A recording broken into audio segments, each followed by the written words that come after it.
It's November the 10th, 2020, and you know why you're here, so let's kick things off right and introduce the players. Hey, I'm Gerissar, PvP Padawan. Hey everyone, and I'm Andallyn, and welcome to the show. Guys, today we have with us the legendary one and only Josh Lucian Xaryu, as you probably know him. Josh, how you doing today, man?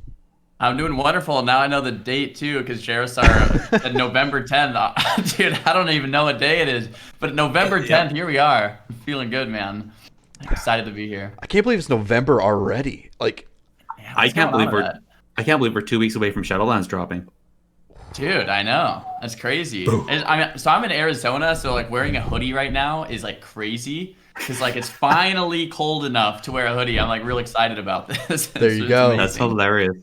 Yeah. So, actually, because there's that big cold front that went down through Canada and is hitting down into the central states, eh? I'm loving it. If that's what it is, I'm loving it, dude. Yeah. Keep it coming. I'm actually nervous because I moved to Ottawa in Ontario. We just had a major warm front come over top of us. It's literally 24 degrees centigrade outside. It's like 73. Centigrade? Okay. Yeah, 22 degrees centigrade, so I think that's around 75 Fahrenheit. Oh, wow. Yeah, that's comfy. Wow. That's nice. Yeah. That's real nice. And then it's going to snow on the weekend and drop to 5 degrees. So. Yeah, you sound like the weather here in Tennessee, man. You get all 4 seasons in a day.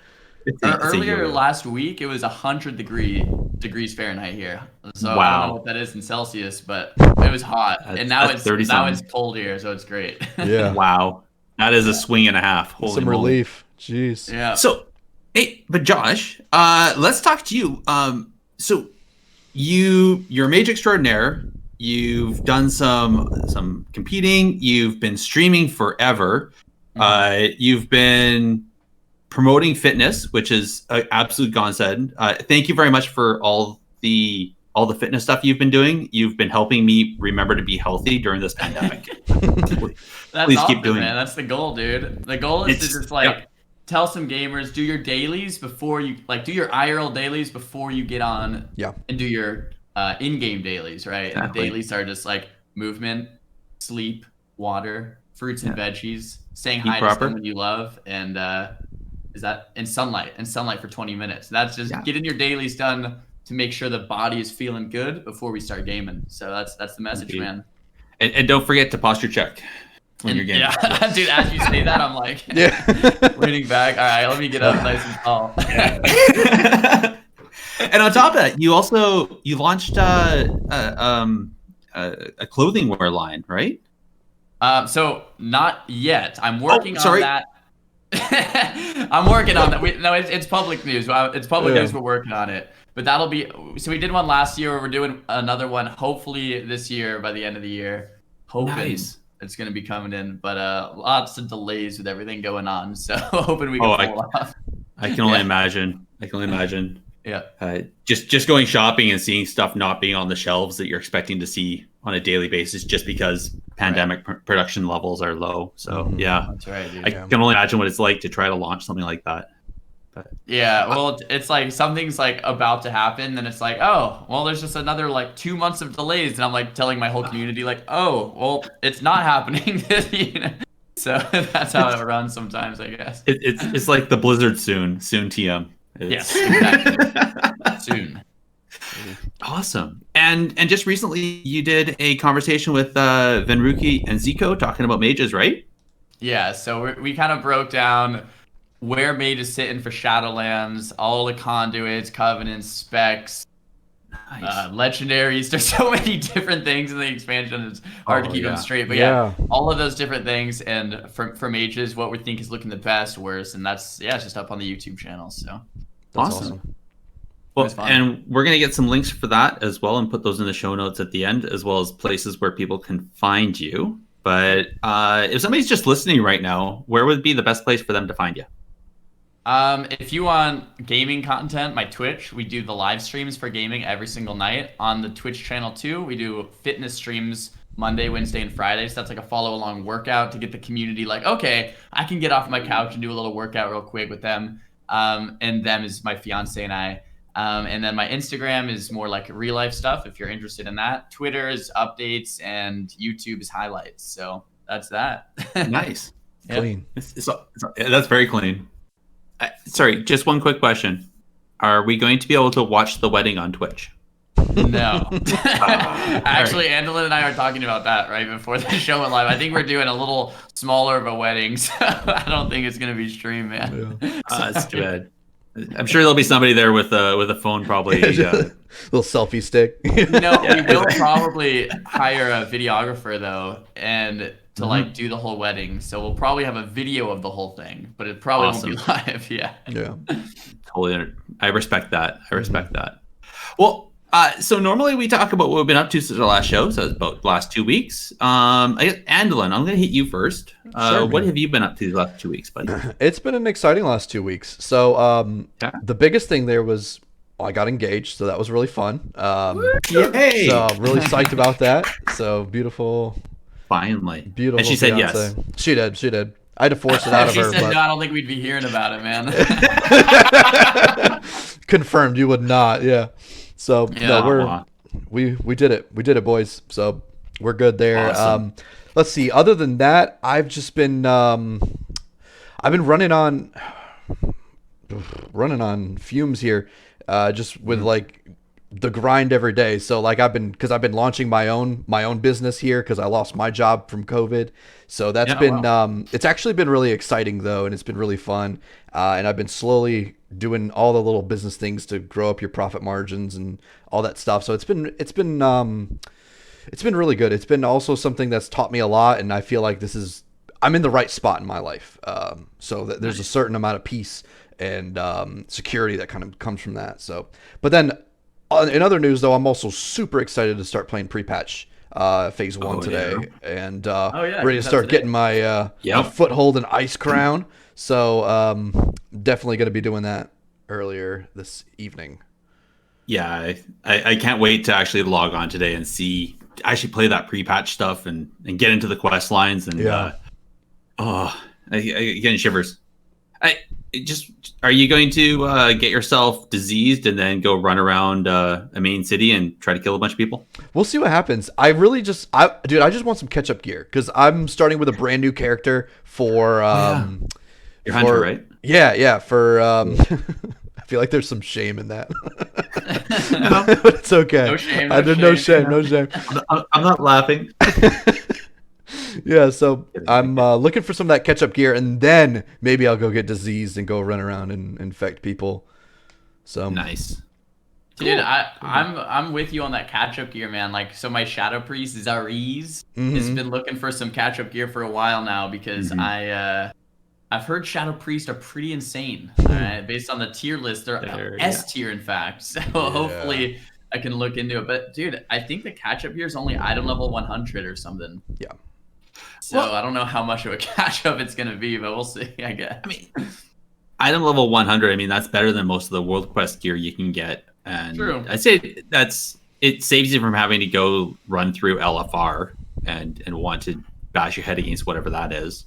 So yeah, I think if you catch up gear through this, you're going to be situated in a wonderful place to start the leveling process in Shadowlands and not feel like you're struggling to kill things and survive. But and then as soon as you start getting gear from Shadowlands, you'll be able to upgrade. Is how I feel it's going to work through. Yeah, a lot of work then. It should be. Well, how about you then, Xaryu? What have you been up to these last couple of weeks? So we just moved into a new house. So it's been, I mean, that was about a month ago, I think now. Yeah, it's got to be about a month. So it's been it's been a lot. It's been, to be like frank, it's been very stressful. But now that we're settled and, well, not completely settled, as you see behind me, the wall's still white. We're actually going to be doing some a nice like kind of backdrop, so that's still happening. But nice. A lot of the stuff is unpacked. We're feeling like, okay, it's just home now, so we're feeling like back on track, kind of getting in the swing of things. So I'm really happy about that. Funny enough, like right before you asked me to hop on the show, I was like, okay, I finally feel good enough to be settled and like to take on a podcast or something. And then boom, you DM me. I'm like, let's do it. So it's like perfect. Timing is everything. Yeah, it was the perfect timing, man. But feeling more settled.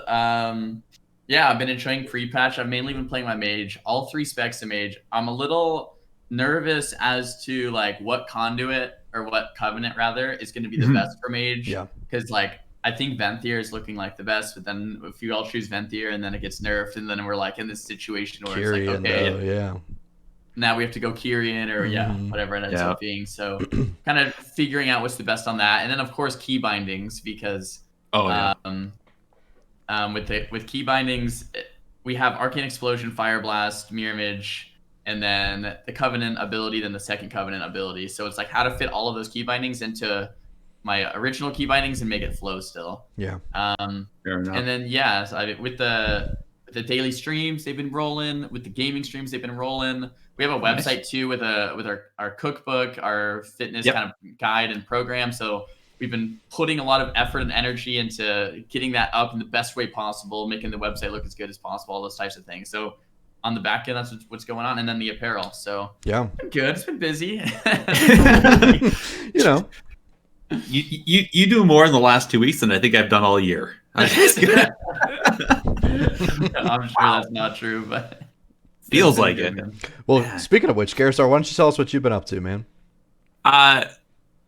Really nothing from the sounds of it compared to you guys. You guys have been super busy.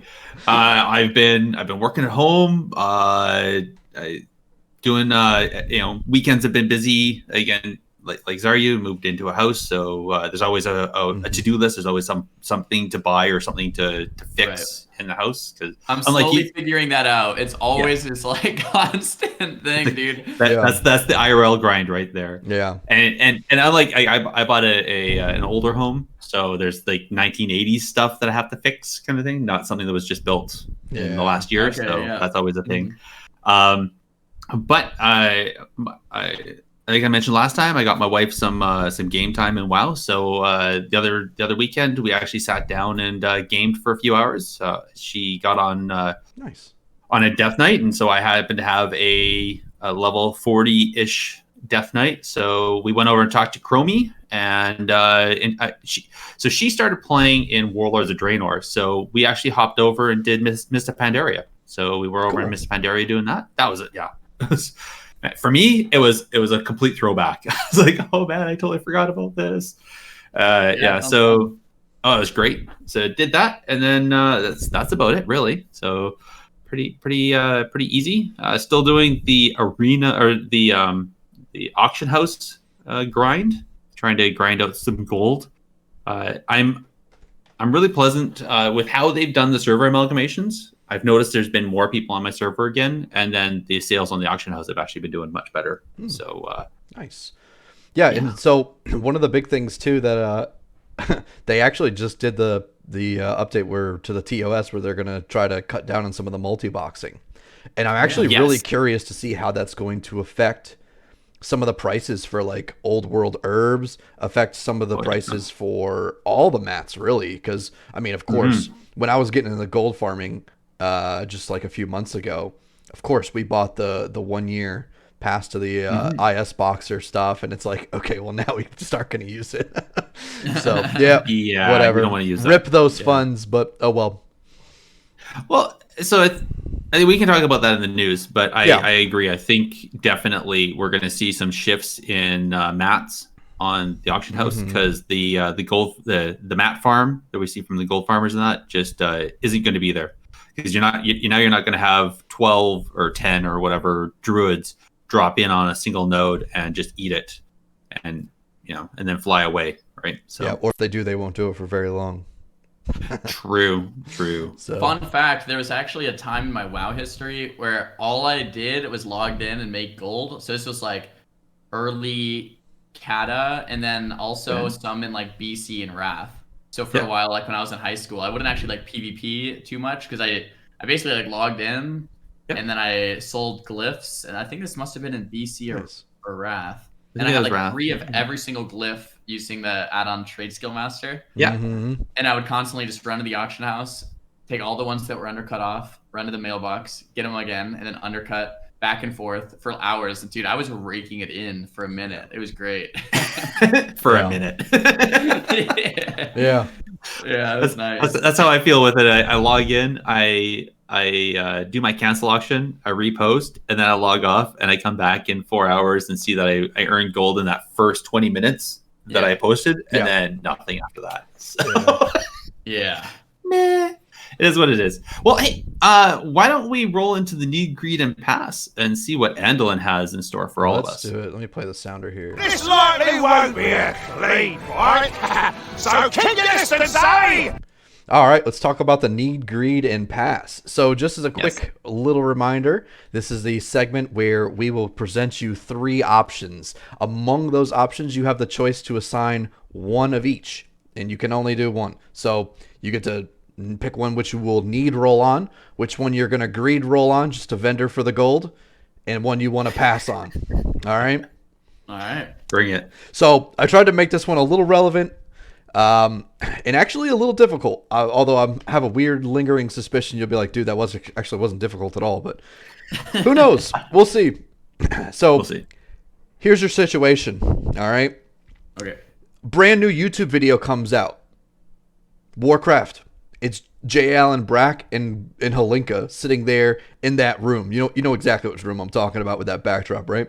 So, and they're like, guys, there's this new on-the-box Shadowlands feature that no one's talked about and no one even knows about. So what we're here to tell you which on-the-box PvP feature we're about to release for Shadowlands. All right. Ooh. So here are your options. The game's balanced. Yeah. First option. You have solo, duo, and squad queue options for RBGs. Okay. Option number 2. There are these new things called arena squadrons, which are kind of like subsets of guilds. So once you hit a certain rating, so like 2K for instance, you get to start or create an arena squadron. And an arena squadron can have up to 10 people and only 10 people. So if you queue like battlegrounds, arenas, and do PvP with the people in your squadron, you get unique squadron points that lead to different cosmetics and all kinds of cool stuff. So like a mini guild that's revolved around PvP. PvP, exactly. Okay. Whoa. Yeah. Okay. So it's like a small iteration of arena teams, but kind of modernized. All right. And the third option, is the Bounty Hunters Guild. All right. So what this would be is you've got something that looks a lot like the black market auction house, except what you're able to do is you're able to go on and add specific people by name to the bounty list for this Bounty Hunters Guild. And if you want to be a bounty hunter, you can pull out some of these names, and as their bounty grows or hasn't been fulfilled for so long, that gold that people will deposit in will rise up. So you could start earning some serious gold, go out and killing people, and you could add whoever you want to this list. So it could be people who have been griefing you, like camping your body or something, or someone who looked at you funny. Yeah, exactly. You just spam at him. Yeah. Oh my god. So those are your 3 options. You've got the solo, duo, squad queue rated RBGs. You have the arena squadrons, and you have the Bounty Hunters Guild. So whichever one of you wants to take it away first on what you're thinking. Oh man, this is good. This is tough. Good. This is a tough one because, to be honest, all 3 would be great additions. So That would be amazing. the pass kind of sucks on any of them, really. Man, okay. I think the need would be the solo, duo, squad RBG queues, and maybe we could extend that to arena queues. But yeah. I think one of the biggest things wrong, or not, I don't want to say wrong. One of the difficulties with WoW is that you log in and maybe there's nothing to actually just do. Like there's nothing to just instantly press play. Like if you're playing Overwatch, if you're playing Heroes of the Storm, StarCraft, or Hearthstone, there's a play button on all of these. WoW, like you can log in, but there's no just like let's play. And I think having that would be it would modernize the game. So the need is definitely there. The greed. I guess the greed would be the squadron idea. So the mini PvP guild. I think I would like that, especially if there was some type of squadron leaderboard. Yeah. But this would be critical. If there was a squadron leaderboard, that would maybe even make it Yeah. to the need. Because that would be sick. Like if I had like a 10-person team, we had like Peekaboo and Wiz and me and Carlos Right. and like every squadron trying to basically be the best squadron, and the leaderboard would be based on all of our arena ratings. Mm-hmm. So if everyone had like 3K arena rating and you had 10 people at 3K, your squadron points would be 30,000. That would be probably like rank 1 in the US. We'd be like the best squadron. That would be sick. That'd be really cool. I never thought of that. That's a good idea, man. And then I guess the pass would be on the bounty hunter thing, because we all know Peekaboo plays with war mode off anyway. Weak. Does he really? Yeah, it's weak, man. He just sits in the city with war mode off, and Peekaboo's the main person I'd want to put on the bounty kill list. Yeah. So if I couldn't kill Peekaboo anyway, I guess we're passing on that idea. We'll just have to face him in the arena. But yeah, dude, honestly, it's almost like need pass, because those two would be cool, man. Yeah. Making some type of like guild where your ranking actually, like, you wanted to be the best squadron would be cool. But rewards would have to be tied in too somehow. 100%. Like we would need some type of like rank 1 squadron title or something. I don't know. Yeah, those are cool ideas, like it. man. Thank you. Look at that. Andallyn just got. He's gonna sign up for being a dev now. Yeah. So Hire me. I need a job. Yeah. Blizzard, hire this man. Okay, I think I'd like to go next. Yeah, let's hear it. So I'm actually going to need on the arena squadron. Okay. I think that's an amazing. I love the idea. Having a 10-person squad, same as what you're saying, Josh. Yeah, having that, and then if somebody's not pulling their weight, then being able to, you just got kicked off the island, right? Right. Move people in and out. The last person gets kicked every week, and then you get a new person there. Keeps it fresh. Yeah, absolutely. Right. But then that also forces people to not just sit on rating. Mm-hmm. Right? They have to keep Who would grinding. ever do that? I don't know. I love the idea behind the Bounty Hunter Guild. The only part that I think that needs to make it viable is that you can put a bounty on somebody, war mode on or off, doesn't matter. Ooh. So even if they have it off, they could get killed? Yeah. Yikes. Yeah, I You like can that. put a bounty on somebody. Yikes. Yep. So it's bounty hunters, right? Like, Yeah. who cares? True. Right.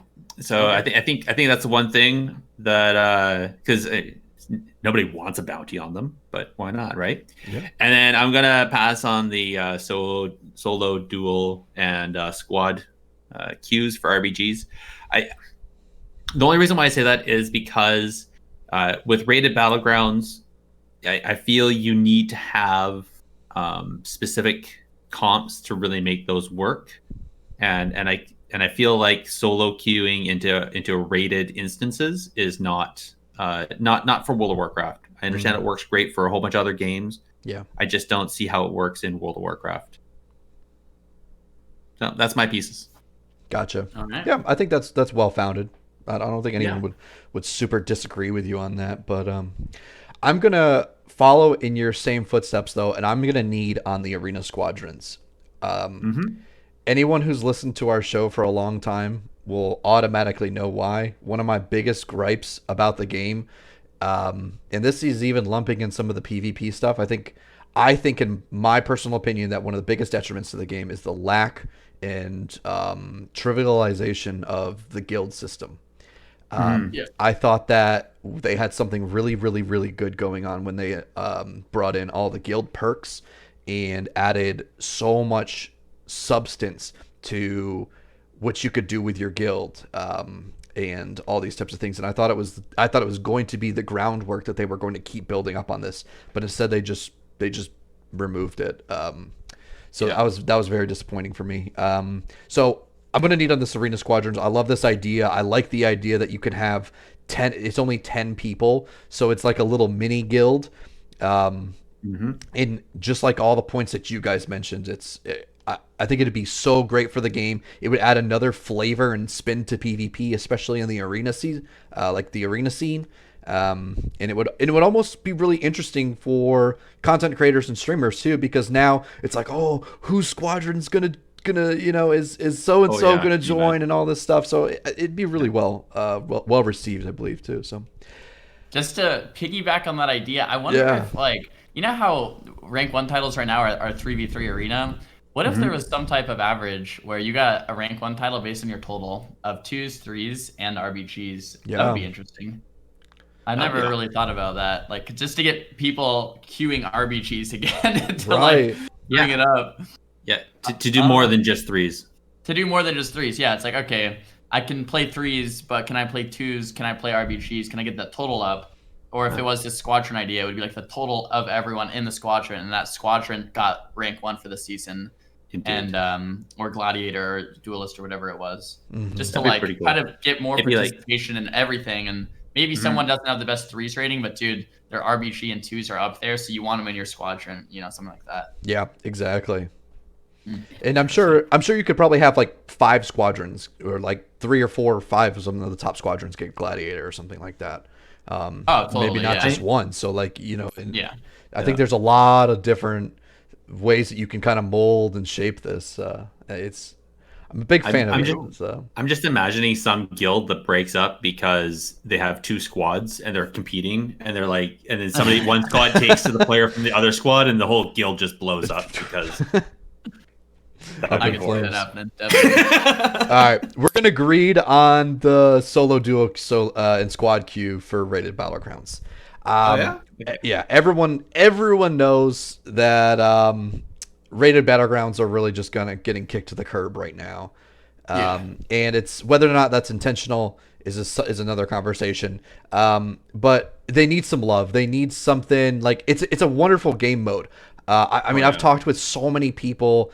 And even just my close friends that I play the game with, and we're like, dude, remember when we would queue rated battlegrounds and we'd like fish through LFG and we'd like teach people how to target call, and we'd try different people out doing strat calling and stuff like this, and it was engaging because we would run PvP guilds, like we would put that grind in and invest in people, and it was like RBGs was the space that you could invest in your guild members if you were a PvP guild, and now it's just like, what do? You coach them in arena or something? Like, how do you invest in someone now if you're like a PvP guild? Like, you can't. Yeah. And so I really miss the relevancy of rated battlegrounds. It was a good time in the game that a lot of us enjoyed. Honestly, I agree. I'm known as an arena player, but like I had a lot of roots in rated battlegrounds in all the tournaments. So there was the Battle of the Atlantic tournament, the Blood in the Water tournament, the World Series of RBG tournament. Like, there was a lot of RBG tournaments. I played in all of them and won all of them, and I loved every single one of them. It was fantastic. So our team is kind of like the undisputed champions of the world. For a while, it was like Europe was like, oh, we'd own you guys. And then we had the Battle of Atlantic, so like it was Europe versus NA. And then we won like, it's supposed to be a best of like 9 or something, and we won the first like 4, and they forfeited. It was the greatest thing ever. That's like awesome. This. Yeah. So winning all those, I'm like, in my heart, like as much as I love arenas, like I mean that's mainly what I do, right? But I don't know, man. Battlegrounds in my heart, like I've been playing since Classic, have this like special place. Like a good Warsong Gulch or a good Bastion, Gilney, and Roaster is just an incredible feeling. So I hope they'll make a comeback because I would love to play, but I haven't played Battlegrounds in like 2 years, 3 years. It's okay. Neither has anyone else. So rated. Yeah. So I've seen some streams where people queued up and sat in queue for half an hour, and then the group just disbanded and the stream ended because same reason. I agree. It needs some love. And I think you're right though. Everybody has started some in Battlegrounds and done rated Battlegrounds, and it needs something to get people back into playing it. Yeah. Yep. And unfortunately, I'm passing on the Bounty Hunters Guild. I like this idea because it stinks to have to pass on it. But it'd be so nice, and I think it would be really interesting for like. It's a good way of connecting like the casual, maybe like casual player base with someone who's more of like the like hardcore elitist. I don't even know if that's the right word, but like someone who plays the game, lives the game a little bit more. Let's put it that way.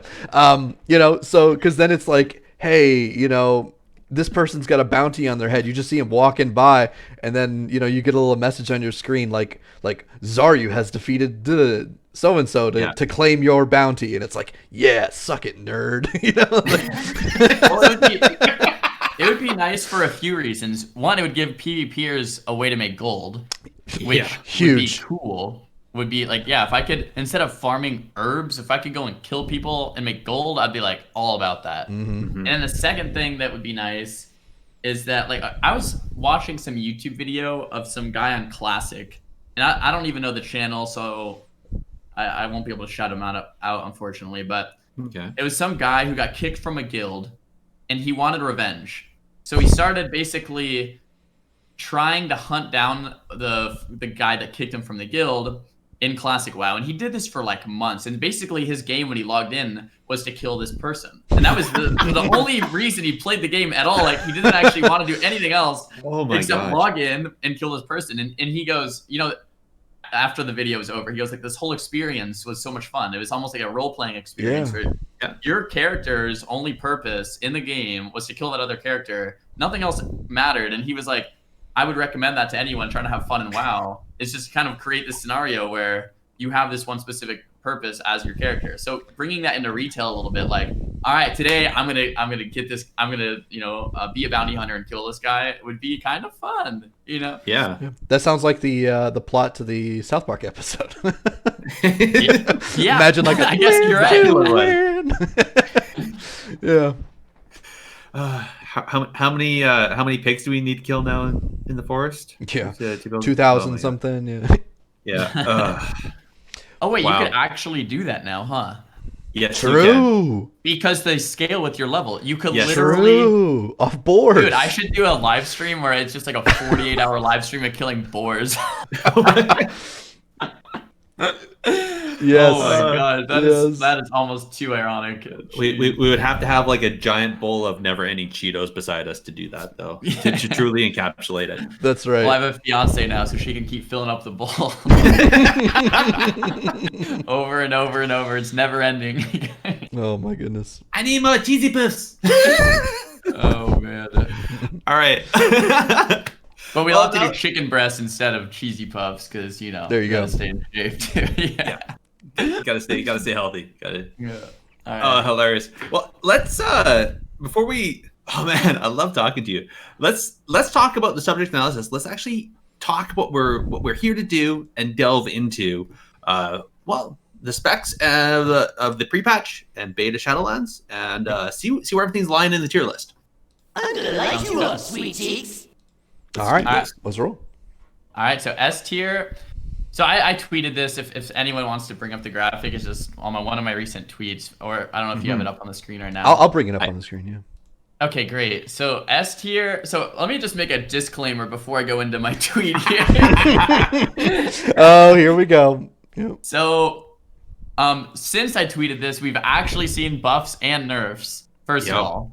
Second of all, this is I made this tier list in just a few minutes, and this is based on playing a couple hundred, maybe almost 500 pre-patch arenas. So it's based off things I've seen, haven't seen, things I've got owned by, and things I haven't really got owned by. So it's just personal experience over the last few weeks of playing pre-patch. Fair enough. These could be completely wrong going into beta or going into the actual expansion, but this is pre-patch based on my experience. So that's the disclaimer. That's a really good disclaimer. Okay. So moving on. Okay, so S tier, some of the best classes in pre-patch that I've found personally: Shadow Priest. They have dots. They have a couple new, they have Damnation. Do you guys know what that is? No, I haven't. Okay, dude. It instantly, 45-second cooldown, new talent, 45-second cooldown. It puts up all your dots: Shadow Earth Pain, Vampiric Touch, and Devouring Plague. All three. Whoa. Instant. Yeah, crazy. So you can just Damnation instantly in an arena match. Normally, as a Shadow Priest, it's really hard to get dots rolling to get the game started, because you have to cast Vampiric Touch. Everyone has their kicks up. If you get locked, you die. So it's like, to have an ability that just puts them all up instantly on a 45, it's crazy. So Shadow Priest with that, with Silence, with Disarm, with Fear, with Mind Bomb, with Life. So I mean, they're probably like the craziest class in the game. So definitely Shadow Priest.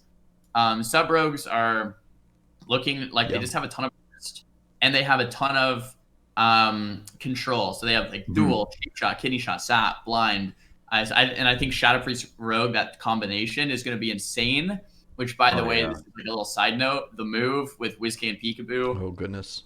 Oh man, it's gonna be dirty. I think it's gonna be dirty coming up. I can't wait to watch them play.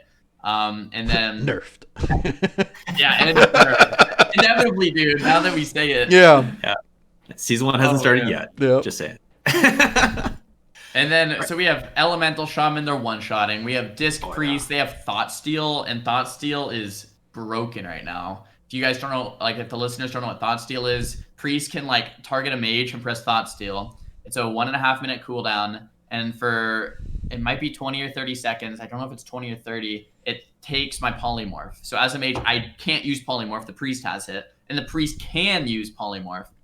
So let's just say it's 20 seconds. 20 seconds, the Priest can use Polymorph, sheep whoever he wants, and I can't use Polymorph. So it's like not only like a Dark Sim, like stealing the ability, but you can use it multiple times, and I can't use it. So it's like the most broken ability. Wow. Yes. Oh my, I love it. Is that Priest or just Discipline? That's Holy and Disc, I believe. I'm trying to think if Shadow has Thought Steal. Maybe not Shadow. Maybe it's just Disc and Holy. I think it might be Disc and Holy. Dealer specs as like a defensive, that's awesome. Just it's really awesome. I actually love the ability. I do think it needs nerfs, but I don't want it to be nerfed too hard. Like I want it to be nerfed to where it's good but not broken. Yeah. And I don't know how to do that. I think maybe making it 10 seconds instead of 20, or making it have a cast time because right now it's instant cast, or make the cooldown longer. Something. I think it needs a slight nerf somewhere, but I don't know. Yeah. Next class S tier, dude. Frost Mage looking good. Frosty boys. Looking nice. My little side note on the Frost Mage is that it doesn't have deep freeze, so the consistent pressure's there, the burst is there, but the class feels a little wonky still. I think it would be better with deep freeze, and there's a couple changes. We talked about that in the podcast with Ben and Seiko, but I could go on like an hour about it. But overall, it's looking good. Yeah. I mean, and then to finish it up, we have Ret, Warrior, Resto Shaman, and Affliction all in S tier. And I know what you're thinking. Dude, that's a lot of classes in S tier, man. Like, that's a lot. But true. It's a lot of classes are good right now, and which is a good thing, I think. You know, that's a great thing.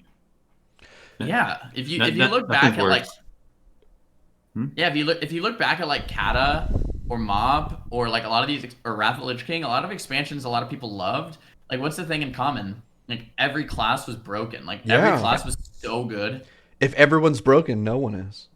Yeah, that's the that's the mindset though. Seriously, dude. It's like if everything feels good, like if I'm one-shotting people as a mage, no one's complaining if they're like an elite also one-shotting, or if they're a Shadow Priest and they can't die, you know, then it becomes really awesome because now every class is really powerful in its own unique way. That's cool. So explain this to me. What's the reason for the Resto Shaman S tier? Because I wouldn't have expected that. So like, what's changed? Because you know, in my experience, Resto Shaman was not been anywhere close to that S tier in the time leading up till now. It's a good question. It's mainly based off my personal experience of queuing a couple hundred games of pre-patch. I think what it comes down to is Resto Shamans with the amount of damage they have right now. So with Flame Shock, Lava Burst, they can provide a ton of burst to help their team. They have Purge, Electrocute, so they can keep doing that. And then for some reason, their throughput just seems like one of the best out of all the healers right now. If they just press Riptide, Earth Shield, Grounding, Shear. And I think that, in addition to the damage that they're having, is making Resto Shamans feel like really good. I think it's also has something to do with the other classes that are in S tier. So Resto Shamans pair well with Shadow Priests, for example. And since Shadow Priests are so good, you see Shadow Priest Resto Shaman pop up. And then Resto Shamans also pair well with Affliction, Warlock, and Warriors. So it also has to do with the other classes that are in S tier. They True. start synergizing really well. That's a good point. I didn't think about that. Yeah, so a lot of this thing is like interconnected too. Like what comps are going to be doing really well: Rogue Mage Priest, Shadow Priest Mage, Resto Shaman, Warrior Lock Shaman. So yeah. I think that's also the interaction with some of the, like Incap Totem or Capacitor Totem and Hex, and how that interacts with the DRs as well. I think that really helps. Yeah, I did see I did see that Resto Shaman had their damage nerfed. I had to go check you're just talking. I had to go check the hot fixes, but apparently that is only up till level 37. So there's like some interaction, but it's still going to be the same for max level. It looks like where they're still going to be pumping out the same amount of damage. It's just sub level 37 for some reason. They decided to make a break there and reduce how much damage they can do. 2 OP on those level 36 twinks, man. That's what I'm saying. Right. Got to nerf the twinks. Yeah. Okay. Wow. So and then Rhett is up there too. Is the mobility factoring into this? Like even with their lack of mobility, they're still S tier? So Rets have Undispellable Freedom and they have Horus. And with Undispellable Freedom and Horus, even as a mage, like as a Frost mage, Rets can pretty much stick on me. If I'm an Arcane mage, they can't connect. I mean, nothing can really connect to an Arcane mage, so that's good, I suppose. But Rets feel like they can connect on their target most of the time. What it really is a product of their Word of Glory. Word of Glory is like lay on hands on a no cooldown. Yeah. Literally, if you guys have experienced that, it's I like, watched Vin Rookie play up against a Rhett that just like whooped him in 1v1 yesterday, and I was like, oh my goodness. Yeah. Rets are insane, and Prot is insane, but we excluded tank specs from the tier list because no one should be playing tanks. Debatable. Not for very long. Arena, man. No. Stick to the LMG, dude. Oh no. But Rets Burst and Rets Word of Glory is what got it there. Like the Burst Wings and Execution Sentence is one tap. Execution Sentence did get nerfed, but I think they'll still be in S tier. I mean, they're looking really good. Yeah. And as the last one, when we can move on to A, so the Warrior, we also have the Warrior up there. What, because there was a lot of talk, like early on when beta was just kind of coming out, people were all like, oh my God, Warrior is going to be insane. Arms Warrior is going to be so dirty. And then people kind of pulled back. They were like, okay, maybe Warriors aren't all what they're going to be cracked up to be. So like, tell us a little bit about your experience with the Warrior. I think Warriors are insane in PvP. They have Disarm, they have Warbanner, they have Rallying Cry, they have Intervene, they have and Intervene gives like a spell reflect if you're talenting into Overwatch. They have Kick, they have AoE Fear. I mean, the utility Warrior has to keep their team alive is insane. And the Shattering Throw now too, yeah. Shattering Throw. I was gonna say that, yeah. Yeah, they got some tools in their toolbox. They have a toolbox that's overflowing with tools, man. They got too many tools. That's crazy. And they just got a buff today. Oh, yes, I am aware of the damage buff, right? Right, because they were too weak in PvE. That's what it was. Yes. So that's like the one reoccurring theme that we see a lot. Like PvP, we see the best spec. You know, I would say Arms Warrior was basically one of the best specs going into Shadowlands, and we got a buff because PvE.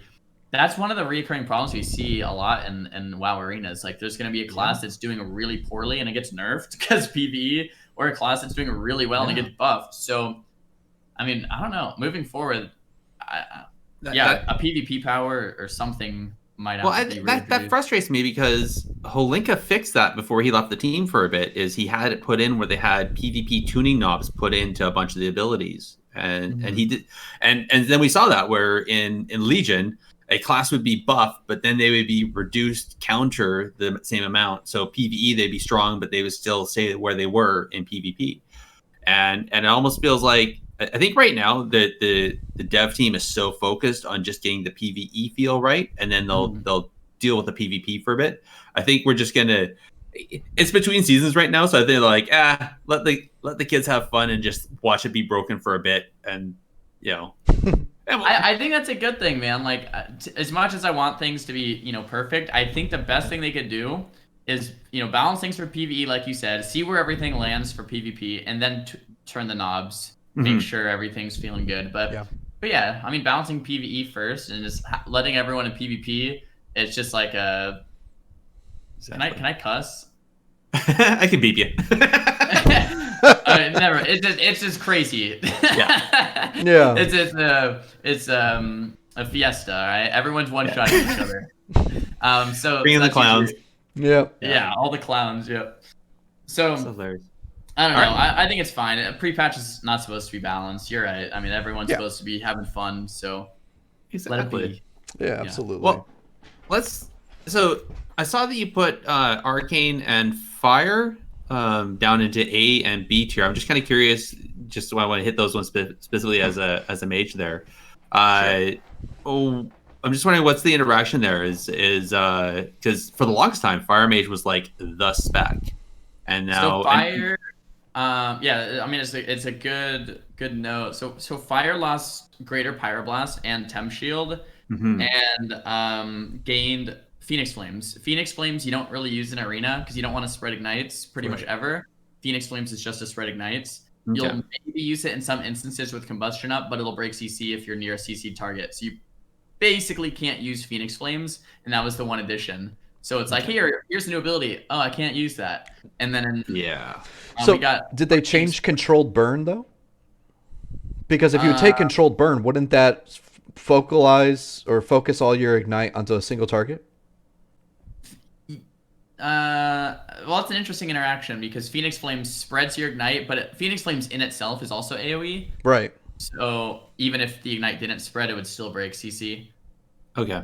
But so it's AoE, and then it also spreads ignites to everyone it hits. Okay. I'm curious how Controlled Burn and Phoenix Flames would interact. If I had to guess, it would still spread it because it would. I think Controlled Burn makes ignite not spread. Yeah, I don't know. I'd have to test that. That's a good question. But I do think it would still spread if I had to guess. Yeah. Okay. Even if it doesn't, though, like you said, because it has an AoE burst, the initial damage is AoE, it's going to break CC. So yeah, even if it didn't spread, then you still probably wouldn't press Phoenix Flames. Okay. So, and then we got Frostbolt, which as fire doesn't really help too much, at least like 98% of the time you're not pressing Frostbolt as a fire mage because a slow on a cast time with the current mobility in the game, every class isn't really affected by one single slow. You'd have to have like repeated instant cast slows like Arcane has, or Frost has a ton of slows, but casting one slow, I mean, in vanilla that worked. With the mobility these days, that's not going to do anything. So you basically are never casting it unless you're locked on Fire and Arcane. If you're locked on Fire and Arcane and you need to do a little damage, you could maybe think about casting a Frostbolt, but that almost never occurs. Yeah. We got Arcane Explosion, which is nice, but you don't really use it unless you're trying to get someone out of stealth, which like the practical application is very slim. So basically the whole spec just lost a lot from what it already had. It didn't gain anything. But I think, I mean, it's still A tier, and with how things shape up, I could see it still being S tier because it's still Fire Mage. It still has combustion. It still bursts really hard, and you can farm the combust back with Fireball. So I could still see it being like low S tier, right? If we're breaking it down even more minutely than just S and A, like I could see it being really solid still. Okay. So nice. And then Arcane, I could see it being so Arcane in BFA. A lot of people didn't know Arcane in BFA was probably it was really good, right? No one really played Arcane because Fire was just better, but Arcane in BFA could have been played at tournament level. In fact, we did see it a couple times in tournament level play. We saw Arcane mages get rank 1 every season. So Arcane, like Volts got rank 1 every season. So Arcane was good, and it's basically the same spec that it was in BFA moving forward into Shadowlands. There's a couple different things, but the way it ends up playing is like the same exact spec. So it's still looking pretty good. Now the reason I'd say it's B is because it takes a lot of finesse to play. If you get locked in Arcane, you can't do much of anything. And if you don't play specifically around the spec, I don't think it's just like inherently good, like a spec like Frost Mage or Shadow Priest or Sub Rogue. Yeah. It's like, okay, no, we have to play to this class's strengths to actually allow the specific win conditions to occur, right? So Arcane just has a little slimmer of like potential in that case, maybe fewer comps, maybe you have to play a specific way to actually win the game, whereas a spec like Frost Mage or Sub Rogue is maybe just good. Like you could play the Warlock, you can play the Shadow Priest, you can play the Rogue, you can maybe even play the Warrior. Like it's just a good spec, you know what I mean? So that's the difference between S tier and B tier. But I think with B tier, a lot of those classes in B tier, if you play well, you play right, you play in the right comps, you can still get rank 1 with and even see it in tournament play. Yeah. Okay. Yeah. I do like seeing more than one spec of a class showing up in tournament play. It was getting a little tired of watching RM Pala with the Fire Mage. It's fun to play. It's fun games, but especially on ladder. I love that. I love the quick arena matches just with the RM Pala. That was so nice. Those were really good. I actually really enjoyed all the jungle cleave and how fast those games were.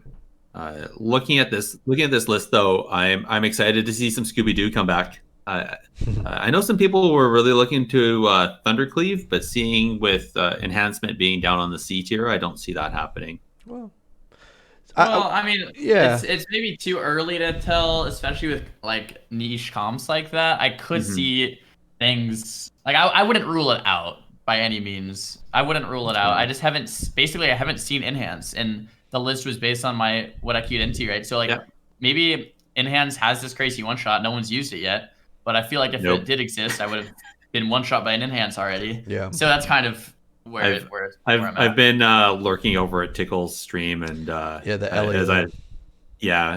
Ellie is the Shadowlands dream. Yeah. I think enhancement's going to stay where it is, unless. I think you're right there. So here's the thing. I'm looking at. I have a friend of mine, and we're going to be looking for a healer, but him and I are looking at playing Thug on the ladder. Tell me, is our experience going to be? Are we going to be feeling strong, or are we going to be feeling weak? I mean, with the Sub Rogue, I think you'll be fine. Okay. If you play the Sub Rogue and a Disc Priest. And then you play with Survival Hunter, I think it could be a very. What about Marks? What about Marksman? Maybe. Well, maybe. Yeah, because Marks needs like a Sub Rogue. So the problem with Marks is that people will just line of sight you all day long because you have to cast aim shot. A lot of the stuff, like you have to keep the person still. It's synergized well with Sub because Sub can keep people still from stun locking them, right? So I think Disc Sub Marks could be a fun experience.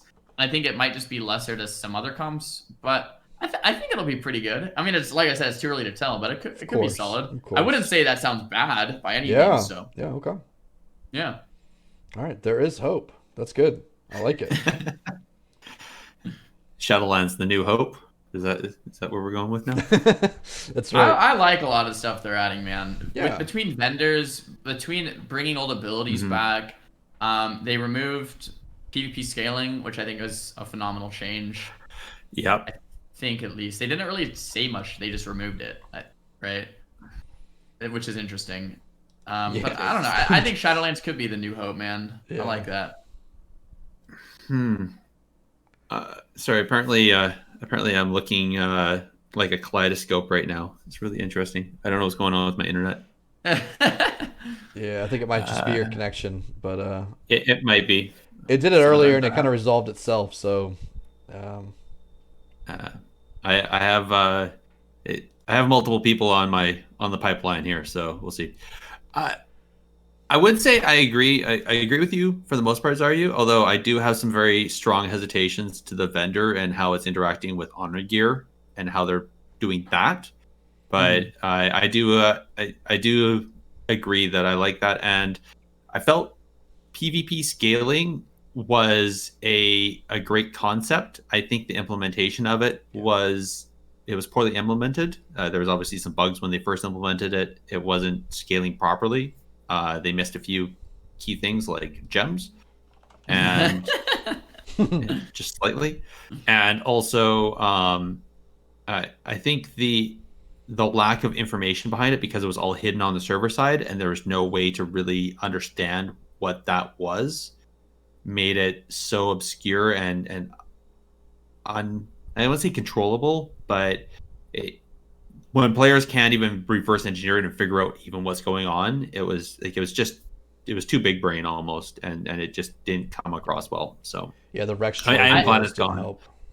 I think if you're gonna have a system like that, it needs to be like, it can't be in the back end, right? Like, people have to understand how it's working, and we have to see these numbers change and understand how it's gonna work. For me, I love numbers just being numbers. Like, if I'm hitting someone for 10,000, they're getting hit for 10,000, right? Yeah. I see the practicality behind balancing out people with varying different gear levels. So if someone's just getting started in the game, they don't just get one shot.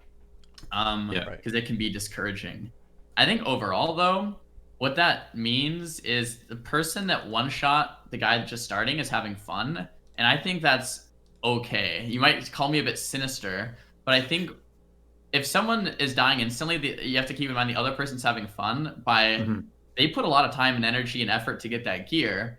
If they one shot some noob that just started, I mean, I think that's healthy for the game. Now, the question is, how long does it take the noob to then gear up so he can actually have a chance? And that's like a really interesting question. Should it take 3 weeks? Should it take 2 weeks? Should it take 4 weeks? Should it take 5 weeks? And BFA, we saw it took like 8 or 9 or 10 weeks, right? And I think the 8 or 9 or 10 week, I think the real problem lies in how long does it take to get fully geared? I think the noob that just started should get owned.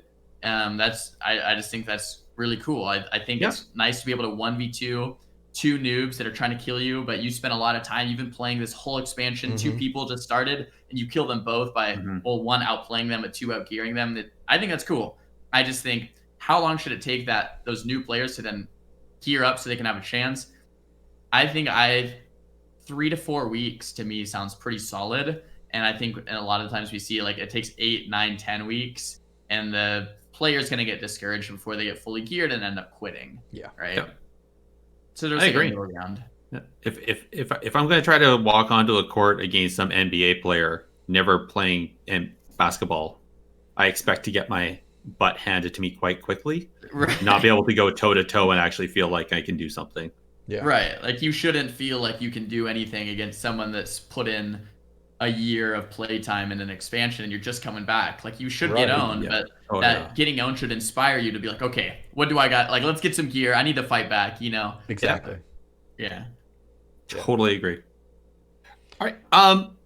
Is there any, I know you have some, we're running out of time here with you, Josh. I appreciate everything you've just participating in everything. Any parting shots, anything you think that people should pay attention to or keep an eye on in the upcoming weeks before Shadowlands, specifically around PvP tier lists and classes? I mean, so everything, like, yes, I do have a big final class. So one of the most common questions I get is like, dude, what's going to be OP? What's going to be good? I'm going to pick my class based on what's good. Like, I would shy away from that because everything, even in like the tier list is what it's currently at, everything's going to get buffed and nerfed like 15 times probably before the arena season even starts. So if you're picking Ellie right now because it's OP, like, it might not be OP when the season even starts, or even like a month or 2 into the season.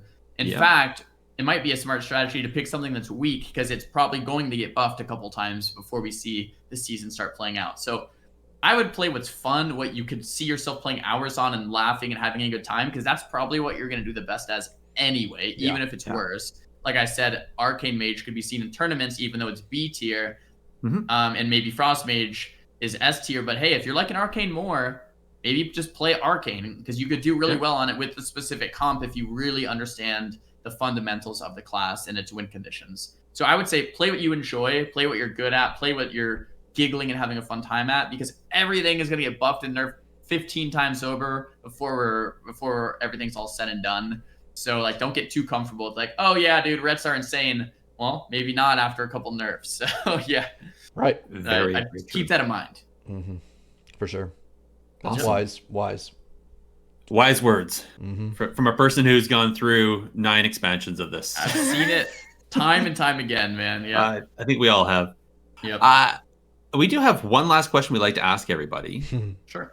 And this is going to be I guess specifically around specs and buffs and nerfs. Let's go with that. But so we're going to give you a chance to one thing you would change. So you're sitting down with JL and Brack. Deep freeze. My man, there it is. Oh. Yep, All right. it's back. All right. Yep. Done. So let me just explain briefly. Every class in the game has a stun except mage.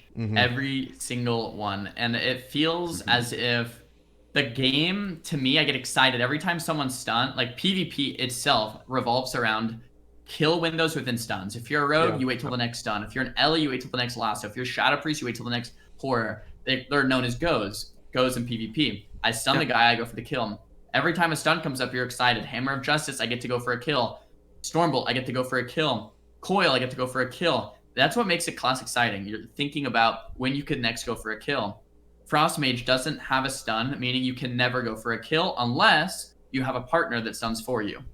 I understand, having a partner stun for you and that synergizes well. And in 3v3, it works. It's fine. You can just have your partner stun.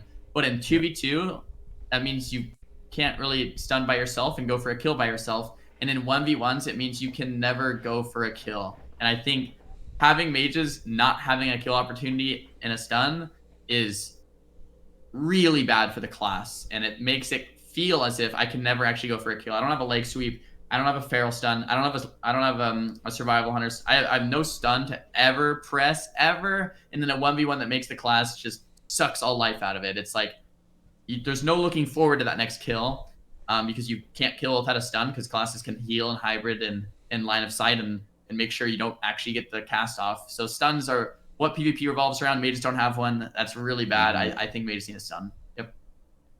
Got it. Wow. Yeah.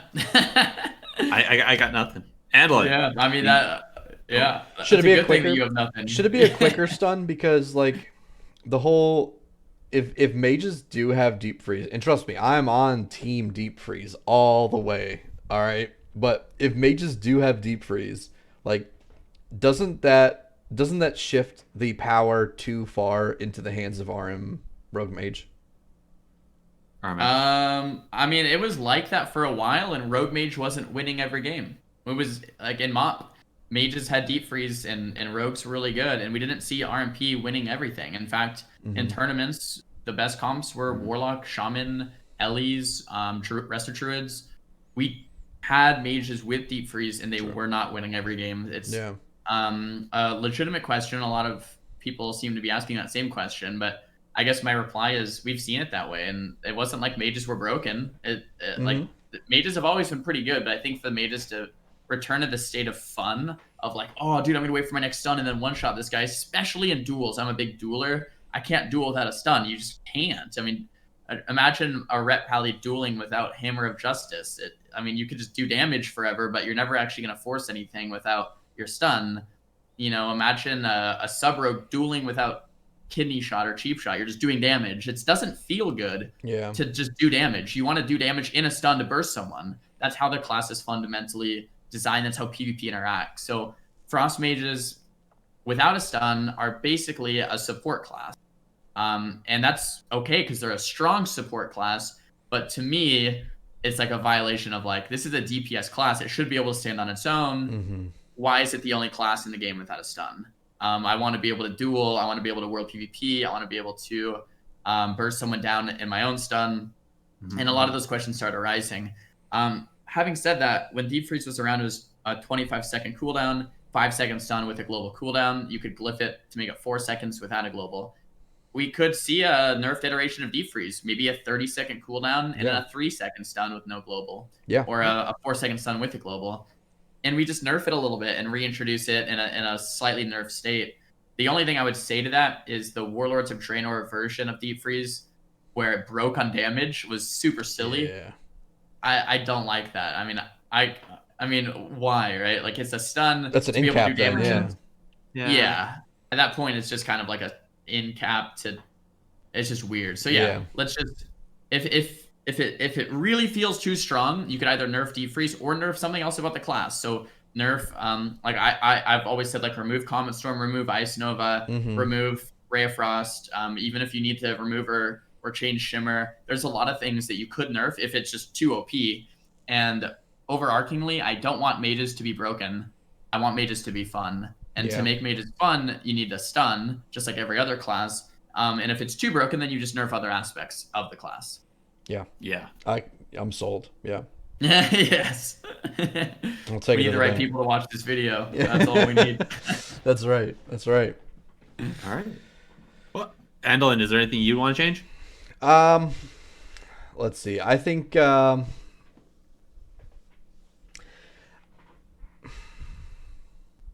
don't have anything that really comes to mind. I just want there to be, and I mean, this is likely to be granted by very nature that we're entering a new expansion. I just want there to be enough of a population playing the game and focused on PvP to where there's definitely feels like there's much more of a scene going on. It feels like, you know, there's always someone to queue if you're looking to get on, and it's like, you know, you're trying to play some arena, you've got a slew of different people to play with, and everyone's just kind of down to play, and that's what I love about the beginning of the expansion, and honestly, like pre-patch in a lot of ways too. People are just kind of down to do whatever. Yeah. So I think really that's the one thing that I would like to change, but you know, it's kind of outside of what we typically look at. But cool. But yeah, I want Ian Hauzakostas and Brian Holinka to make their own tier list, so we understand where they are intending classes and specs to be. I want to see what their not as, but I want to see where their dev ideas are, where their thoughts are, and where they're trying to see things to lay out, and not just everything on S tier, because we know that's not true. right. But I would love to see what their thought processes are, so then as players, we're not feeling like we're seeing things wrong and then screaming to the rafters and feeling like we're being ignored. So we understand, you know, a give and take there. You know what I mean? Yeah. But all right. Well, hey, Josh, again, thank you very much for being here. Absolute pleasure to have you. This is awesome, man. Thank you so much for having me. Thanks for taking the time for joining us. This has been great. Normally we would wait till the end, but since you're leaving a little bit early in the show, quick spotlight for you. Where can people find you, and where can we find your wonderful cookbook? So you guys can find me at my Instagram, Twitter, Twitch, and YouTube. If you just type in Xaryu to any one of those, I should be popping up, hopefully. The cookbook is on my website. It's at xaryu.tv, and has all the things that we like to make. So we have like recipes like ice cream, but it's in a healthy way, or pizza in a healthy way, tacos in a healthy way. So we kind of just we want to eat what we want to eat, but enjoy it. That's the cookbook. On the website, we have the program as well, all this kind of at-home training that we like to indulge in as well. So that's linked below. It's on xaryu.tv on the website, or if the link's down below, then check that out as well. Indeed. Well, thanks, and congratulations again on the engagement. Looking forward to hearing about the wedding. Awesome. Thank you so much, guys. This was awesome. I really appreciate you guys having me on. This is super fun. Cheers. Yeah. Have a good night. See you, buddy. You too. And done. Alrighty. Boom. Like we knew what we were doing. Dude, that was awesome.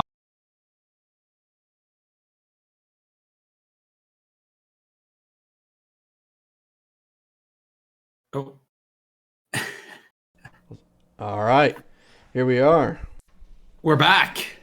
That was awesome. Oh man, that was such a great interview. I loved talking with Xaryu. I'm so glad we were finally able to get him on this show too. I mean, it was such a long time coming, and patience is a virtue. It's like it was so worth it. It was so worth it. So man, the whole thing was worth it. He was absolute pleasure, knowledgeable, and just fun. Like not only like on camera, but you know, some people are a little bit different off or on or whatever, but like the whole time we're talking to him, what you see is him. Like when we talked to him at BlizzCon, we talked to him just texting, messaging on and trying to figure out when we're getting out on this, talking in preparations and actually on the show. The guy is so genuine and just an absolute. The energy he puts off, he's just so much fun. It's yeah, and he's very knowledgeable too. So he's a great one to have. So absolutely great guy. All right, well, why don't we? What do we want to do? We want to roll into some news, or no? We want to go into the events. Let's go to the events. Let's do the events. Yeah. Get in there and fight! Stop hiding! All right, let's roll into our events. So Dalaran Gaming is hosting their 5v5 1v1s. Here we go. As always. As always. The teams that, we don't need to explain that anymore. You guys. Well, actually, I think we have some new listeners. So I'll just say, it's a team of 5, but it's 1v1 duels in the arenas. So it's very Pokemon style. Mm-hmm. It's different, but it's really fun. And so I missed the last one on the weekend, but I popped on one recently.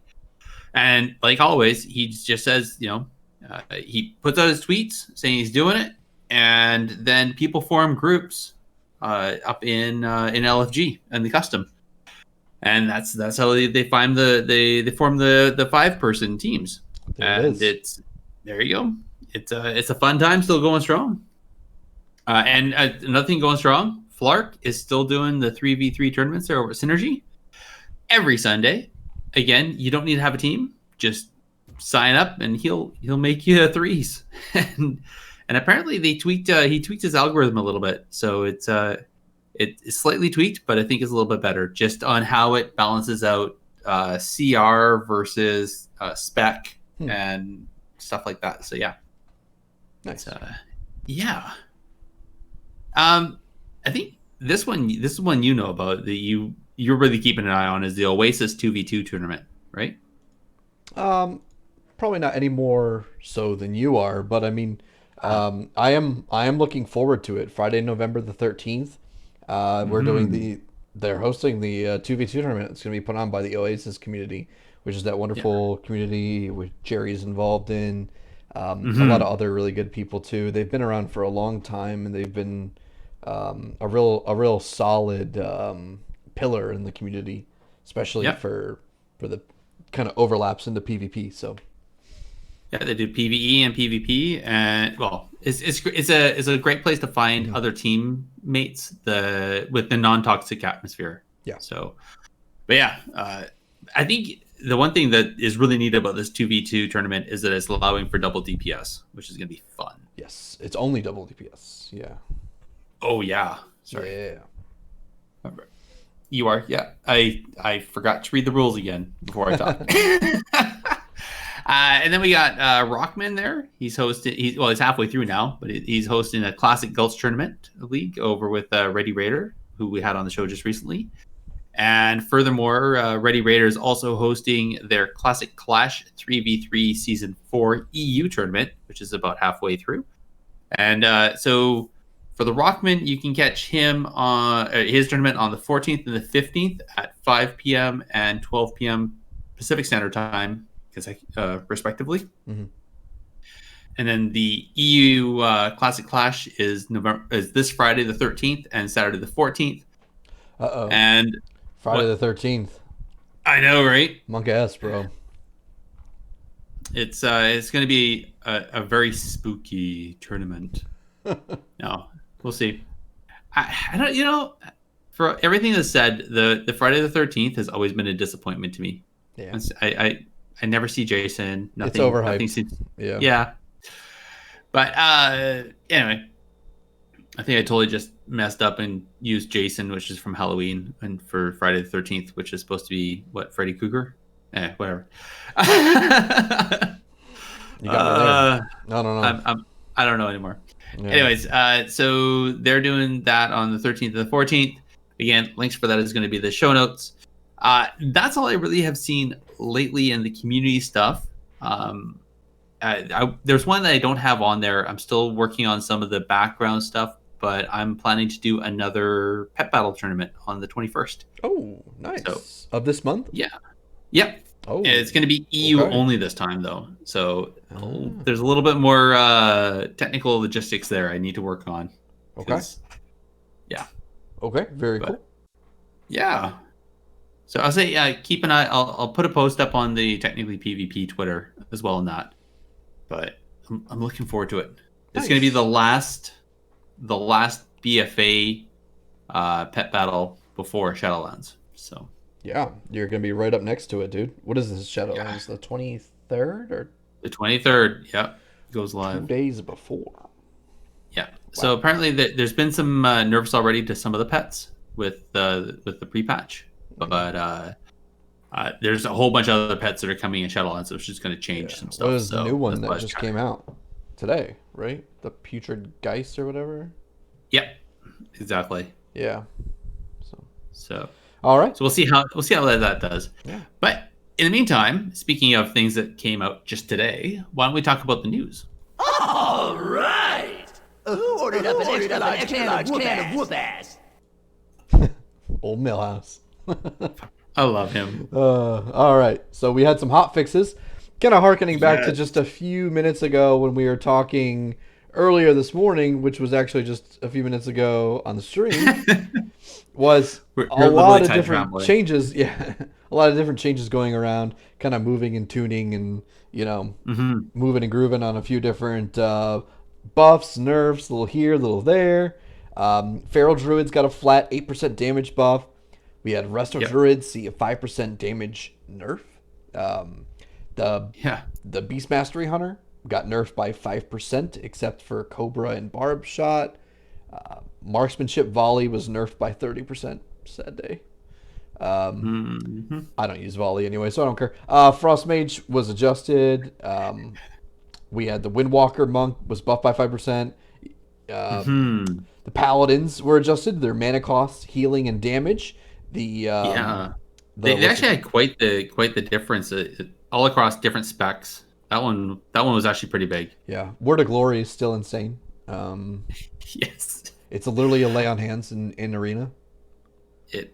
On like a 45-second cooldown. But now they changed for like protection.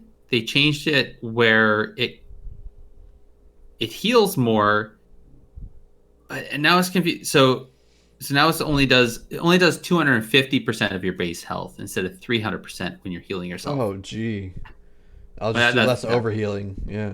Yes. Yeah. Yeah. Wow. Yeah. So let's see. Disc Priests saw a small nerf. Sub Rogues had a bug fixed where Eviscerate was dealing additional damage when it wasn't supposed to. Yeah, that was weird. Yeah, that is strange. Additional damage. But it was when another rogue had Find Weakness active on a target, then your Eviscerate would add more damage onto that target. Yeah, whatever. Anyway, it's fixed now. Okay. It's fixed now. Yeah. And then these last two, the Shaman, their Chain Heal was nerfed by 7%, and Resto Sham's damage was nerfed when you're below level 37. So sorry, Shaman Twinks. You hate to see it. Not really. No. I find it interesting this level 37 that they picked. Yeah, right. It seems like really random. Interesting. Yeah. I'm sure it's got some kind of purpose, but maybe. And then the Arms and Fury Warriors were buffed. Yeah. Now that one was really interesting. Like we were talking about earlier with Xaryu. Like Arms and Fury were already pretty strong, and then they got buffed. Oh, I think Fury was lacking behind. Arms, on the other hand, is, according to Xaryu, is doing pretty well. So Arms got a 6% buff, all damage abilities. Fury got a 10% buff, all damage abilities. Wow. Yeah. Now they're really going to start tearing through people. Wow. Bladestorm specifically got an extra 8%. Whirlwind got nerfed by 5% damage. It's like, Wow. I don't know which one to pick now. Okay. Arms, Fury. Arms. You probably want to go arms. I Fury wanna go just arms. sounds really fun, man. But yeah, you probably want to go arms. So I never. So I previously shelved the warrior I had from Legion throughout all of BFA. Mm-hmm. Played with them a couple times, but I pretty much shelved them. Yeah.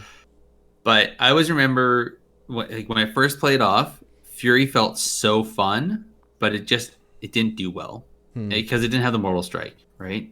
And some of the damage mitigation just wasn't there. So arms was always the way to go for PvP, Right.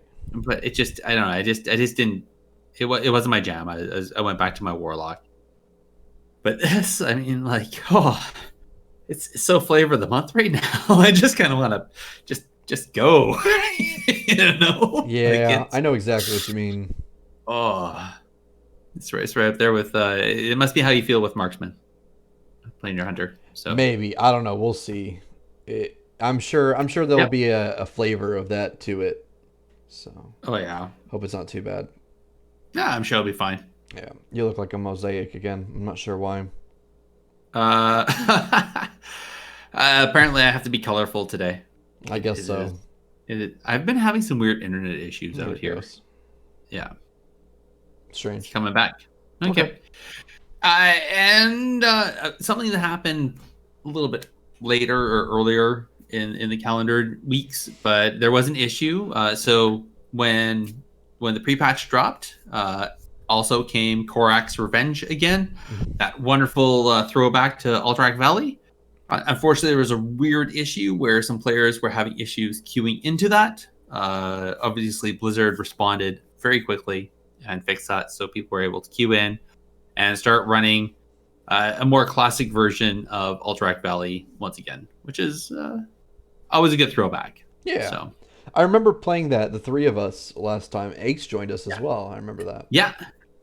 Me, you, Winstead, Ace. Wasn't it really good experience? It was really good experience, which apparently is nerfed. It's not as a good experience this time. Of course. And it was great. There was a specific RAM mount you could get from it. So you had to play a certain number of games to get a certain amount of... This time it's a Frost Wolf. Pardon me? This time around it's a Frost Wolf. No, I think it's always... It's this Frost Wolf if you're on the Horde side, and it's a Ram if you're on the Alliance side. Oh, I see. That's why Yeah. I saw it as a Frost Wolf. Yeah. It's Gotcha. a really pretty mount, though. Oh, so gorgeous. But speaking of really cool things to watch, did you check out the Diabolus Esports, their Death Bowl EU 3v3 tournament? Just last the weekend? live updates that I got from people intermittently and kind of through Twitter feeds and stuff like that. But it looked really fun. It was a blast. I couldn't watch it live. I had to watch the VODs, but it was really good. So apparently there's some groundbreaking stuff they had. So they had the new UI that we're going to see for Yeah, it looked really Shadowlands. good. So sharp. Wow, I was really impressed at that. It was. I liked how the cooldowns looked on underneath the nameplates on the side. Yes, 100%. Super clean.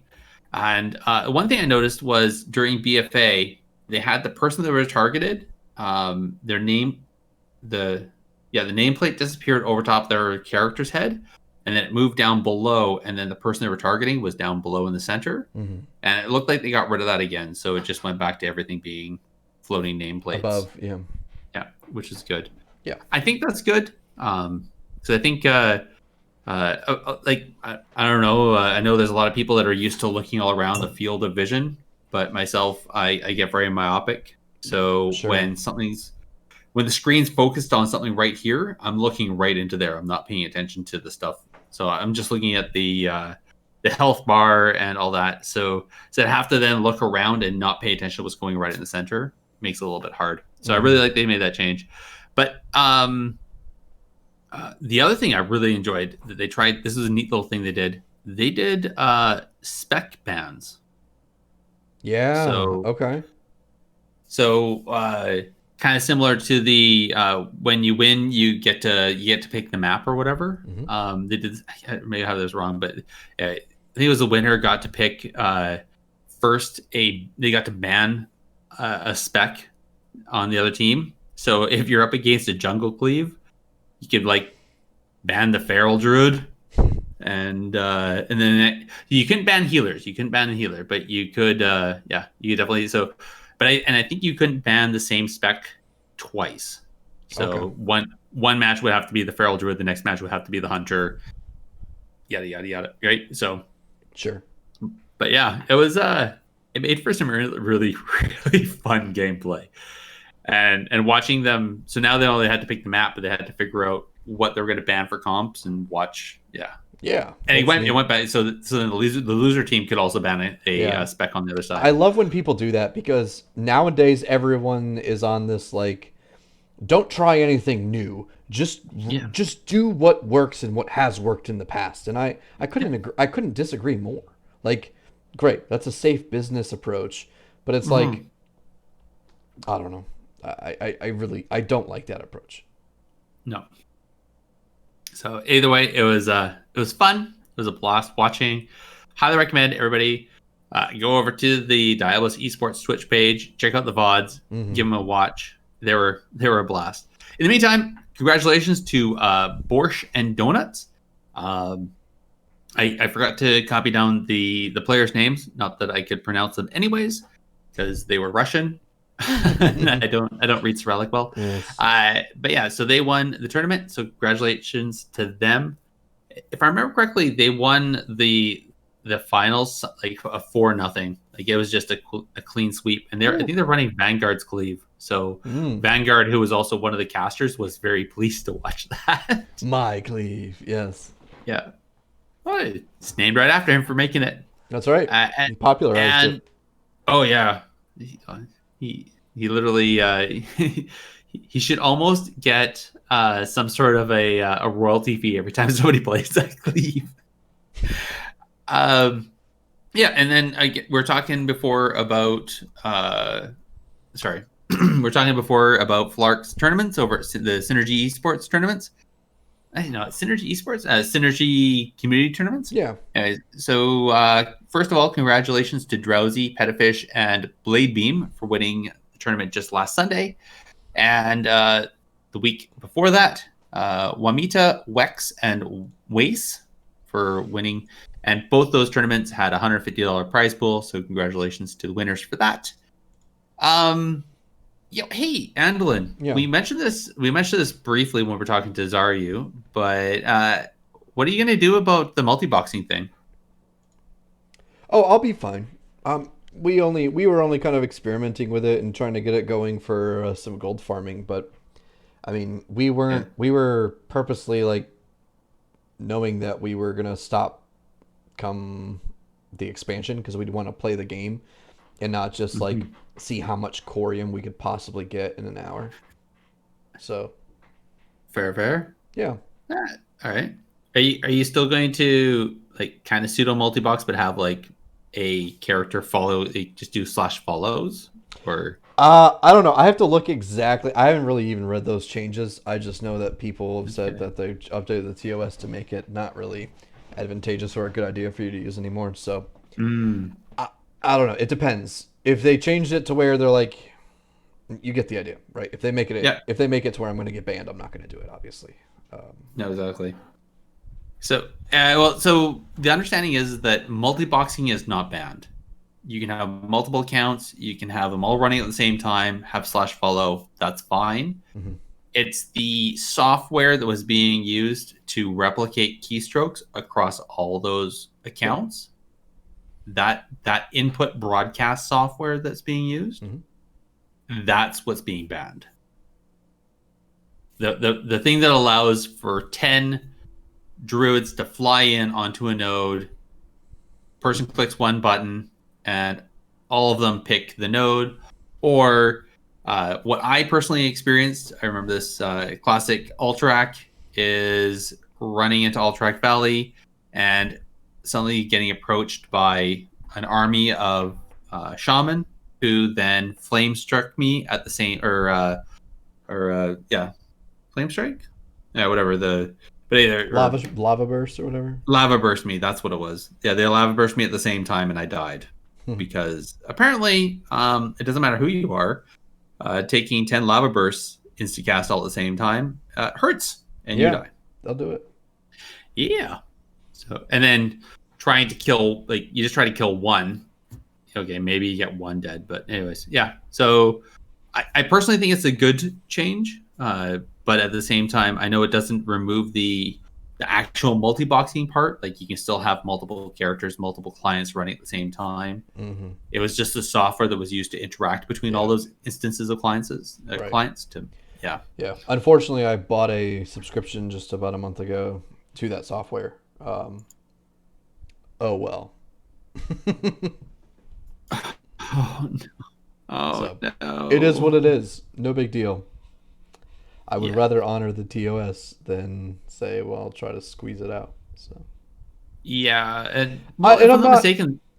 Sorry, go ahead.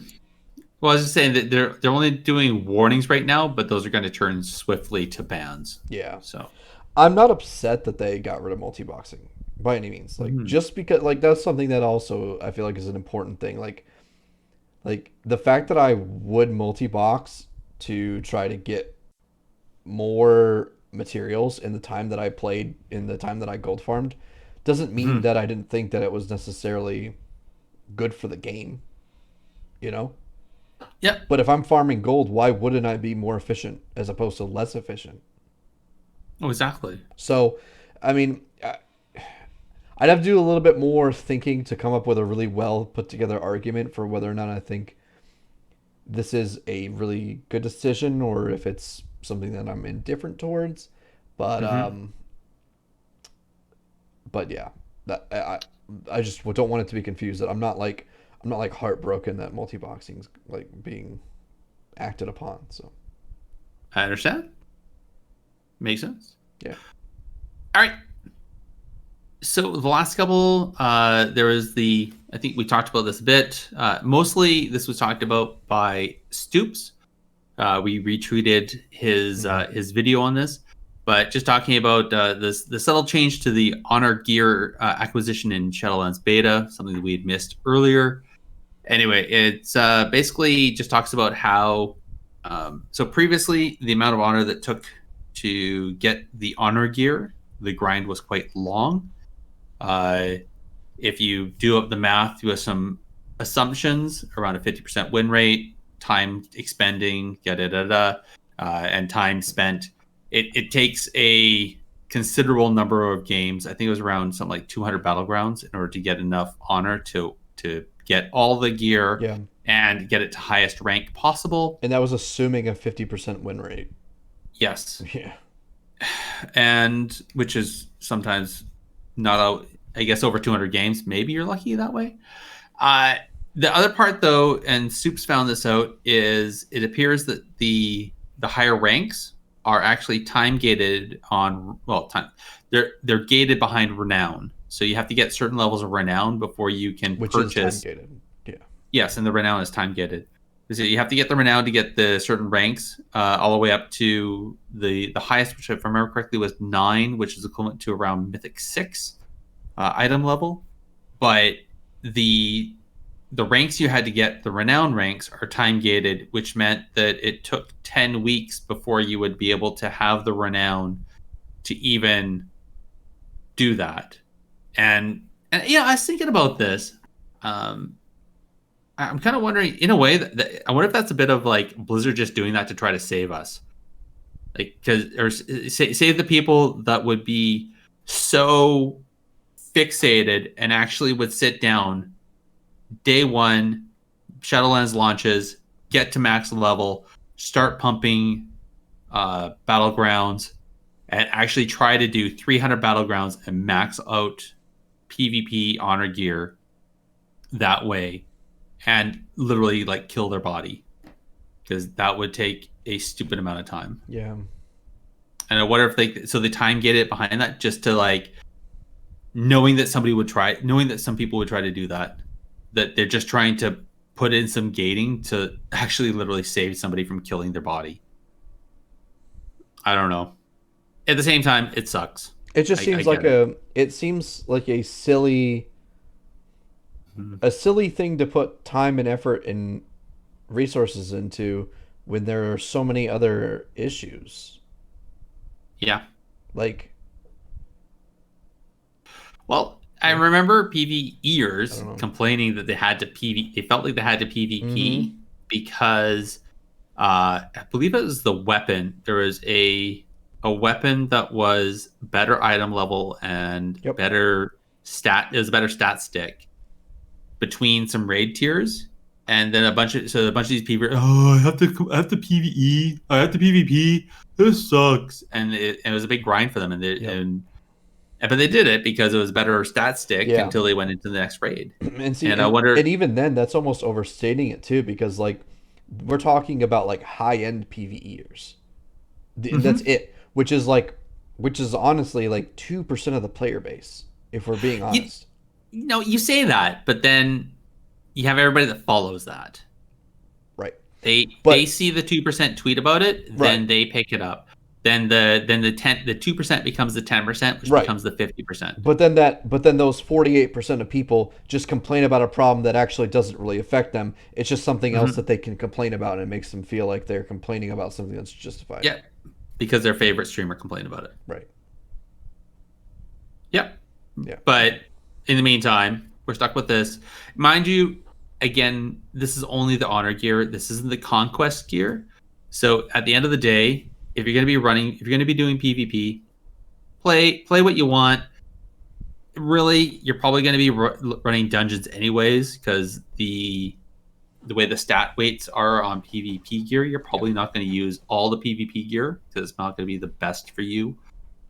And if you do the verification, go onto, I don't know, Wowhead or MMO Champion or whatever, and look up the gear and find that you want nothing but honor gear, and that this feels over and above what you think is fair, go over the forums and let them know. Go into Reddit, let them know. Tweet at them, let them know. And I mean, it happened once before. Really, the cost of honor gear was almost halved as it is, or it was definitely reduced. And they did add one more rank level to it, so the item level did increase. So they're still listening. Yeah. Oh my goodness! Did you remember? You know Des Mephisto, right? Of course. Do you hear about his new record for leveling? No.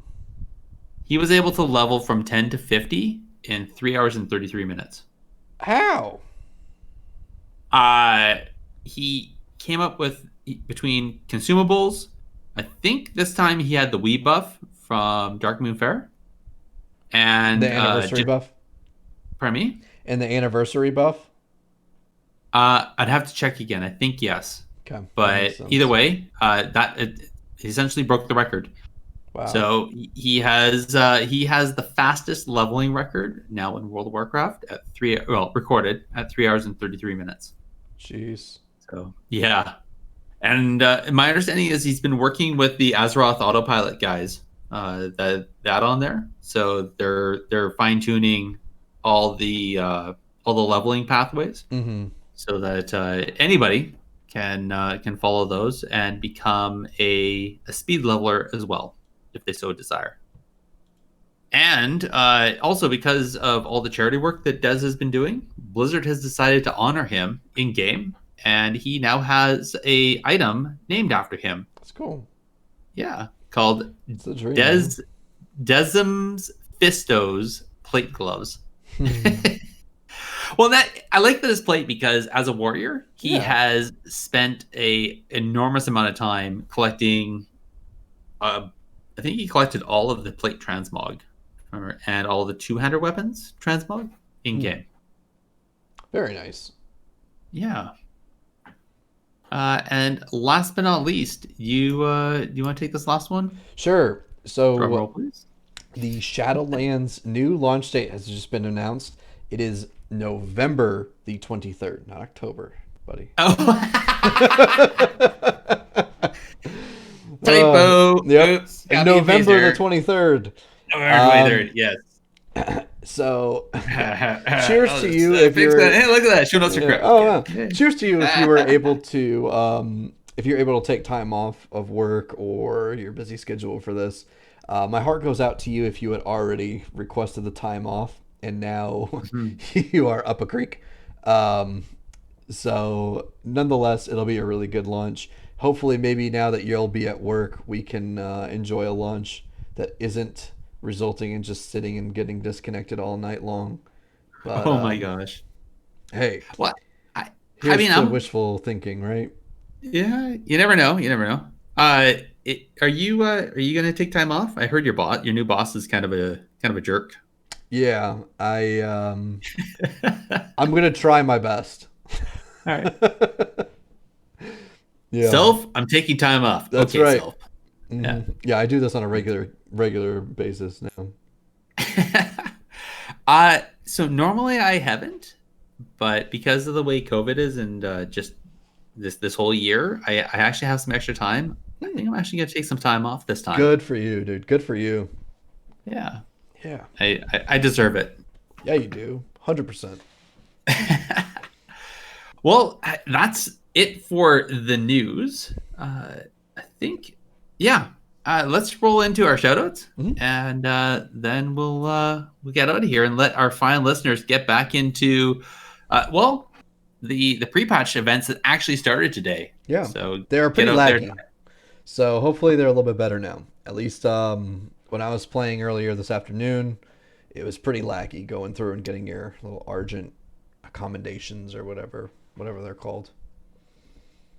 Yeah, I've heard some people were not impressed with the 2-hour wait time with basically a rotation. It was like mini boss, 2 hours later, another location, mini boss, next location, 2 hours later, mini boss. I did the world quest where you go and kill Nathanos Blightcaller or whatever his name is, and that world quest was supposed to give me a level 115, item level 115 pole arm, which is weird because I was a marksmanship hunter and my loot specialization was set to marksmanship. Yeah. And so I finished the world quest, killed him, and I didn't even get an item. Oh, did you put in a ticket? I went to go open a ticket and all I would get was a permanently black screen. So I couldn't even open up a ticket. So honestly, we were a little frustrated. We just logged off and went and played something else. So there was a glitch. Nathanos was dropping the wrong loot for specs. And I want to say, I heard also, I think rares were dropping, the mini bosses were dropping 110 gear instead of 100 gear at launch. So that got reverted and they fixed Nathanos for dropping proper spec gear. Yeah, because my buddy was playing his rogue and he got a mace. He's like, what am I going to do with this? Oh, back in the days when maces would stun people. Well, right. Yeah, I'd say you go back in now, you'd probably be able to open a ticket and it would work now. Okay, So. yeah, hopefully. All right. Well, do you have a shout out? I do. We talked about this before, and between the two of us, we wanted to shout out to our old co-host Winstead out there, who we know has always been a long time Mage fan and absolutely would have loved to have joined us today with our chats with Xaryu. So shout out to Winstead. We hope his life is going well. We hope all is good for him, and we miss him on the show. So we do. I wish he was here for this one. Anyway, well, I'm going to give a shout out to our lovely community, and I actually, the shout out is going to be a two-edged sword. Folks, we're PvPers. We fight to win. So I call upon you, listeners, go over to warcraftradio.com, go over to the directory, and give us a review. Because right now, we have 2, and the Girls Gone Wild podcast, another podcast here at Warcraft Radio, has 22. Not This acceptable. This is unacceptable. Yeah. We need to win. And I can't do it by myself. I need your help. So and this is me because it's personal. I'm not going to talk because I'm competitive this way. I'm not going to talk for you, Andallyn. If you want to, you can jump in. But I need the listeners to get in there and bring us back up to the top and take over the number of reviews that you can give us over there. And if anything, it's just going to help others find us too. So, and that's about it. Even if your review is just, hey guys, I like the show, just trying to help you not lose to Girls Gone Wild. I'm cool with that.